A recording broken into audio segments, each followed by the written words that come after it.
फडणवीसांची भेट घेतल्यानंतर मुंडे आणि बावनकुळे यांची देखील भेट झाल्याची माहिती आता समोर येते आहे। देवेंद्र फडणवीस यांची धनंजय मुंडे यांनी भेट घेतली, त्यांच्यासोबत चर्चा केली आणि त्यानंतर चंद्रशेखर बावनकुळे आणि धनंजय मुंडे यांची देखील भेट झाल्याची माहिती मिळते आहे। त्यामुळे भेटीगाठींचं सत्र नेमकं कशासाठी आहे तर ही दृश्य आहेत आपण बघतोय। लिफ्टमध्ये धनंजय मुंडे आणि चंद्रशेखर बावनकुळे यांची भेट झालेली आहे।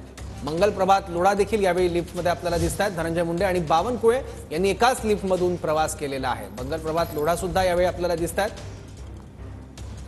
धनंजय मुंडे यांनी मुख्यमंत्री देवेंद्र फडणवीस यांची आधी भेट घेतली, त्यानंतर फडणवीसांची सुरेश धस यांनी भेट घेतलेली आणि त्यानंतर धनंजय मुंडे आणि चंद्रशेखर बावनकुळे यांची लिफ्टमध्ये भेट झाल्याचं दिसतंय।